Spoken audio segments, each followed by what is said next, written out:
Hello, my name is Marshal White. I'm president of White & Company LLC and a member of the Packaging Science faculty at Virginia Tech in Blacksburg, Virginia. Much of my research has been based on studying how packaging, pallets, and unit load handling equipment mechanically interact, and this includes how unit loads interact with forklift devices. Today I want to describe a performance evaluation of the product protector modification of standard forklifts. This evaluation is based on standard laboratory scale testing. These evaluations were performed at the International Safe Transit Certified Center for Packaging and Unit Load Design on the Virginia Tech campus in Blacksburg, Virginia. The unit load is the most common form of storage and shipping of consumer and industrial products. The forklift handling is the most common mode of movement of unit loads in these supply chains. Unfortunately, this handling sequence is also the most common cause of pallet, packaging, and product damage.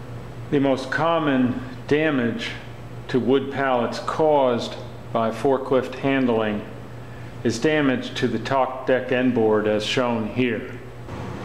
The product protector shown here is simply suspended between the fork tines across the side shifter. The operating principle of the product protector is a reduction of the impact stresses on the pallets and the packaging. This is accomplished by increasing the bearing area between the fork tines and the pallet and the packaging. As you can see here, when you compare the bearing area across the entire product protector with the bearing area of the fork tines themselves, we have, in increasing that area, reduced the stress. In fact, we reduced the stress by approximately 75 to 80%. The test apparatus used to compare the performance of the forklift with and without the product protector is the American Society for Testing and Materials compliant incline impact test machine, as described in ASTM D1185 pallet testing protocol. The device is actually a controlled simulation of forklift handling. The impact force is varied by changing the mass in the load box and by changing the distance to impact, which alters the impact velocity. Two standard 48 by 40 North American wood pallet designs were used in this evaluation. They are the so-called GMA 3-stringer pallet you see here on the right and the block-style pool pallet that you see on the left. Two comparative tests were performed. The first test is a measurement of the effect of the product protector modification on pallet damage levels. The test is quite simple. The pallet is pulled back a certain distance and released to impact the fork tines.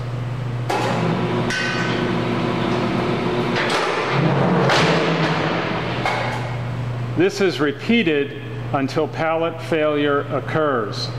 The impact velocity is measured and the total cumulative kinetic energy at failure is calculated and compared between fork tines with the product protector and fork tines without the product protector. In this particular test, you saw that the product protector was mounted on the fork tines. You will notice there's no damage to the pallet even at this impact velocity. The results indicate that with the product protector, pallets can withstand an average of 50% more applied energy. Or stated another way, identical pallets used in the same supply chain, when forklift handling is the primary cause of pallet failure, will last about 50% longer when using the product protector modification. The second test shown here is to measure the effect of product protector modification on the forces to which the product within the unit load will be exposed during simulated handling with forklifts. an accelerometer within the container on a pallet measures the acceleration. A change in the acceleration measured is proportional to the change in force exerted on the product in the package. The test is performed in the same way that the pallet impact tests were performed, on an incline impact tester using velocities that are typical of forklift handling.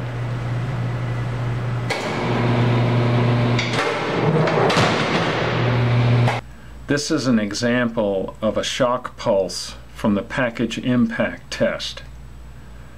What we are most interested in is the peak acceleration level shown here, and comparing the peak accelerations between the impact test on fork tines with and without the product protector. The greater this peak acceleration, the greater is the force on the packaged product. So we're wanting to reduce this peak to a lower and lower level. From the tests, it is clear that the force on the packaged product is an average of 18 to 23% lower when the forks of the forklift are modified with the product protector. These results imply a potentially significant reduction in damage to shock-sensitive products and an improvement in unit load stability during forklift handling when forks are modified using this device. Taken in total, the results of these tests that you just saw performed indicate that when forklifts are modified with product protector, pallet-related damage to packaging and pallets and products within that packaging will be reduced by approximately or as much as 50%. Perhaps as important would be the effect of this on overall supply chain operating efficiencies. These will be improved because we've reduced repacking costs due to load instability. We have reduced replacement costs for pallets, packaging, and product as a result of damage that's typically caused. We've reduced cleanup costs associated with such damages in warehouses and throughout the supply chain. So the device seems to have a very, very positive impact on the overall operating efficiency of unit load-based supply chains.